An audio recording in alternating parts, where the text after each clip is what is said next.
It's not a quick fix, and people struggle with that a lot.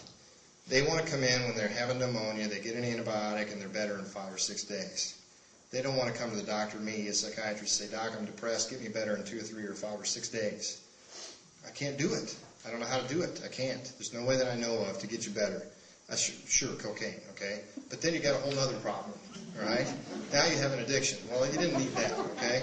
And it probably wouldn't treat the depression anyway, it would just mask it. So the way the medicines work is that in our brains we have these chemicals. We talked about these a little bit last time. And these chemicals that are normally there, and normally their job is to allow the nerve cells to talk to each other, back and forth, messages to go through and back and forth, okay?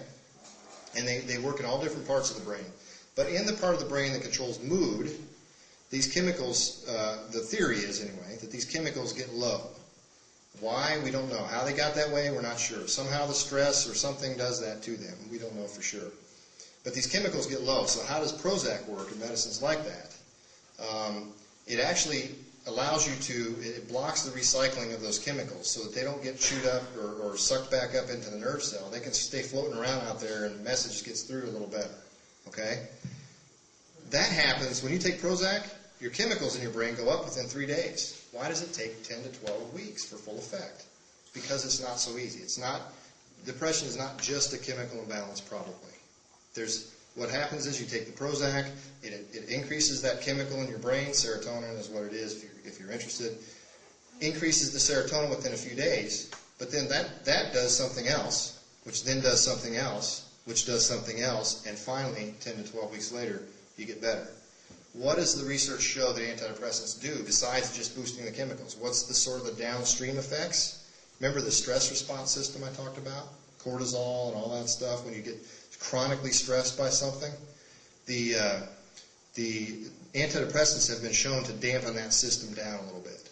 So that's one way they might work, is by eventually, ultimately, dampening that system down. They also cause you, believe it or not, to grow new nerve cells in your brain. When you take Prozac, remember the hippocampus I talked about with memory that shrinks, and with depression it shrinks? Probably some damage going on there. That's the only thing I can think of, and that's what we think, is that there's some damage. Whether it's permanent damage or whether it's just shrinkage of the nerve cells, kind of like when I lift weights and I get my muscles big and then I don't lift weights anymore, my muscles atrophy, right? They just go away. They kind of get flabby. The brain cells may do the same thing with the chronic exposure to cortisol and stress, okay?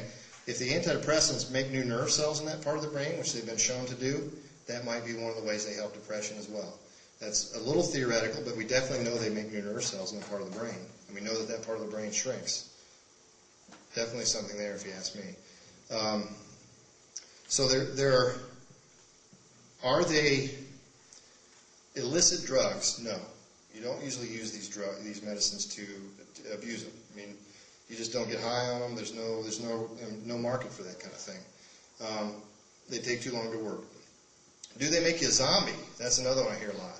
I don't want to take that Prozac, doc. It's going to make me a zombie, or it's going to make me go out and shoot people. Anybody ever heard of that stuff? I mean, you ever? I don't know. I don't want to put him on the spot, but I guarantee you that probably everyone in this room knows somebody who's taking something like Prozac. Whether if it's not Prozac, something like it, Paxil, Celexa. Are they all zombies? I mean, there's millions of people on this stuff. Do you think do we walk around and does it look like the Night of the Living Dead all the time in Hagerstown, Indiana? I don't think so. I mean, we don't have a town full of zombies, you know, or 10% of our population being zombies. I don't think so. This stuff doesn't make you zombies, okay? Certainly if you overdose something or you combine Xanax, let's say, with high doses of Xanax with Prozac or something, Xanax is kind of sedating.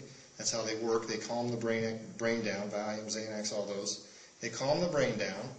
And yeah, you might have somebody who just kind of gets so calm that they just stare. I mean, that they're just really calm like that. Prozac doesn't do that. But these medicines might. Yeah? What's the downside of stopping one of those?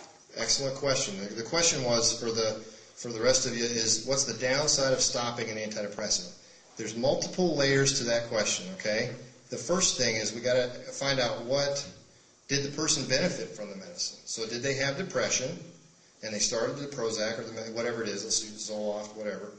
Let's say they started the Zoloft and they got better on it. Okay? Are you wanting to know now what happens if you stop it? Okay, what happens if you stop it is that there is some risk of you getting worse again, but this is why it matters as to how many episodes you've had and things like that. So if you've had one episode of depression, my rule of thumb is I keep you on a medicine for a year. If you've had 2 episodes, I keep you on for 2 years. If you've had 3 episodes, what did I say earlier? You got it. Life. I mean, I don't mean to make it sound like like you're in prison or something, but if you have diabetes, you take a medicine and you have to take that medicine as long as you have diabetes, correct?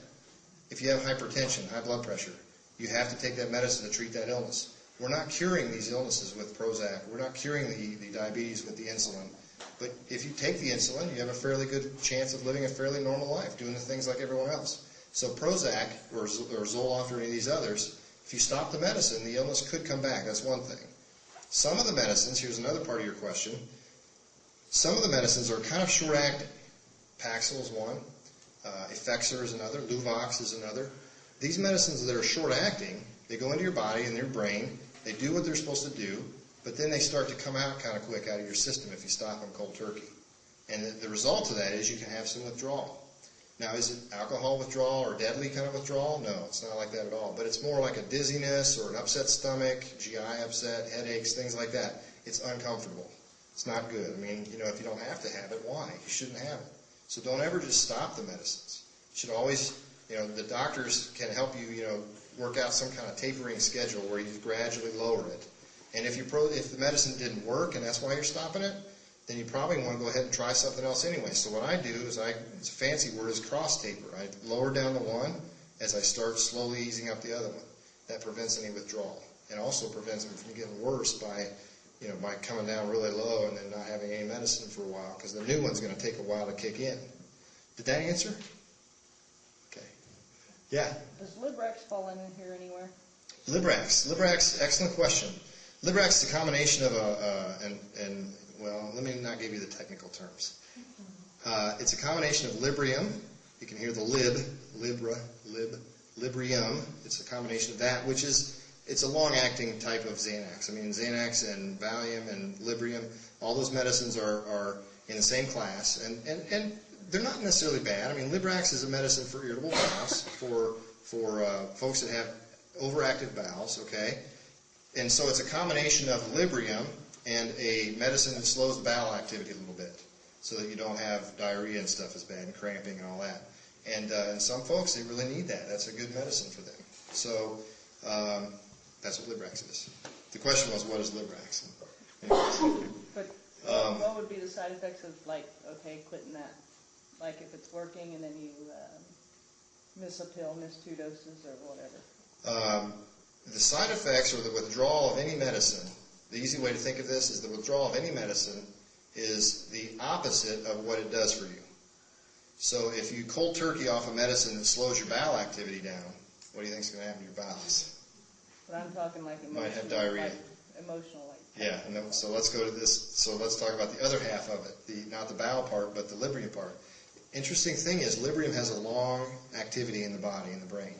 Okay? Xanax doesn't. If you stop cold turkey Xanax, it comes out really quickly, and you can have withdrawals from that that could be deadly. I mean, you can die from Xanax withdrawal.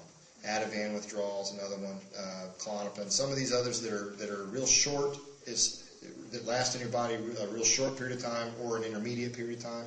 If you cold turkey those, you can have seizures and ultimately die.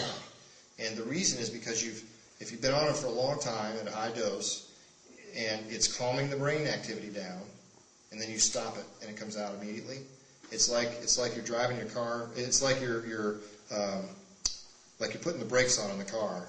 With sort of your brain is like the car, and you're putting the brakes on with the Librium or the Xanax or whatever it is. Let's use Xanax for an example. Putting the brakes on with the Xanax, and your car kind of gets used to that. And used to you driving down at 55 mile an hour with the brakes on, where there's smoke flying out because you're burning up your brakes and rotors and everything. But still, you're able to go 55 mile an hour. Now let's say all of a sudden you just let off the brake, which is taking away the Xanax. That car is just going to go whoosh, right? It's going to just fly out. So in your brain, the equivalent of that is you start to get jittery, shaky, nervous, start to see things coming out of the walls, and then you start ultimately may have seizures and die from that. So that's the same as alcohol withdrawal. I mean, alcohol withdrawal is the same thing. It comes out of your body kind of quickly, and if you